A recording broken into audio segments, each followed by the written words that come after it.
আসসালামু আলাইকুম রহমতুল্লাহ। আপনারা দেখতে পাচ্ছেন এখানে আমি একটা মোটর দেখাইতেছি। এটা হচ্ছে তামার রোটার। আপনাদেরকে আমি বলেছিলাম যে আপনাদের মাঝে আমি একটা ভিডিও দিব আর কি। আপনারা অবশ্যই দেখে নেবেন এই ভিডিওটা।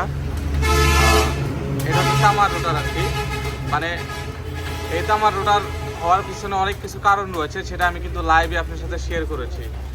আর এগুলো যে বারটা দিয়েছে ভিতর দিয়ে আর কি, কেন দিয়েছে সেই ব্যাপারে কিন্তু আমি অনেক আলোচনা করেছি আর কি। কোম্পানিতে যে তাদের বারটা দিয়েছে কী জন্য দিয়েছে, তামাটা দিয়েছে কী জন্য দিয়েছে, এটা কিন্তু অনেক আলোচনা করেছি। এবং এই মোটরগুলো কিন্তু অনেক অনেক বিদ্যুৎ সাশ্রয় হয় অন্যান্য মোটর থেকে আর কি। এবং আইপি সবচেয়ে বেশি এগুলো তামার রোটার আর কি। তাদের মোটর দক্ষতার পরিচয়ের জন্য কিন্তু তারা এই মোটরটা তামার রোটার তারা করেছে আর কি। আর এই পাশে আপনি দেখতে পাচ্ছেন এটা কিন্তু কয়েল আর কি, মানে একবারে চকচকা কয়েল। দেখুন একবারে চকচকা কয়েল। তাইও ব্র্যান্ডের মোটর, অরিজিনাল কয়েল, অরিজিনাল পায়া। এই যে পায়াটা দেখুন, পায়া অরিজিনাল রয়েছে। তো এটা হচ্ছে টেবিল করা কয়েল, একেবারে অরিজিনাল কয়েল, মানে কোম্পানি থেকে টেবিল করা কয়েল। মানে এরকম কয়েল কিন্তু লোকালে কেউ কিন্তু তৈরি করতে পারবে না, তারা কিন্তু রিব্র্যান্ডিংই করতে পারবে না।